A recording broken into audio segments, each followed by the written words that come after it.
that kept bringing down the economic situation in Cuba. The Mariel Boatlift was an example of what happens when desperate times calls for desperate measures. Between April 15 and October 31st in 1980, a mass migration of Cubans entered the U.S. through an event called the Mariel Boatlift. It all started with Hector Sanusis and 3 other men. They decided to carry out a plot in which they ran the bus into the Peruvian embassy.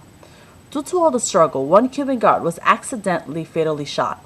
The men were granted asylum by the Peruvian diplomat Ernesto Pinto Basurco. Castro wanted the men returned to go to trial for the death of the guard, but Pinto Basurco refused.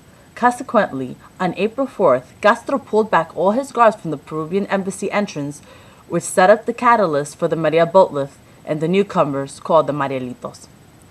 10,000 Cubans packed into the small Peruvian embassy grounds as well as they could. Some went as far as even climbing on trees to make sure they were on embassy grounds, because technically that meant they were no longer in Cuba. Neighboring embassies took it upon themselves to help the Peruvian embassy by allowing Cubans on their grounds also. Castro was an outraged smart man. He declared that a northern Puerto Mariel be open to anyone who wanted to leave as long as they were picked up. Cuban exiles in the United States acted as fast as they could by selling anything that they had and even taking out second mortgages on houses to get enough money to rent boats, about 1,700 in total, to pick up friends and family in ships called flotillas. During this time, Castro freed jail men and mentally challenged individuals to the ports so that they may also go to the United States. This infuriated Carter, the U.S. president.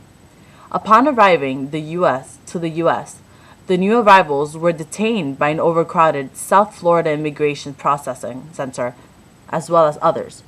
Out of the 125,000 who came, 2%, or 2,746, were sent back as convicted felons under U.S. law. At one point, Castro refused to have any more deported immigrants, and the U.S. was forced to keep them in the country. The Carter administration dealt with the situation by releasing $10 million in emergency refugee funds to assist those agencies that were working with the incoming Cubans.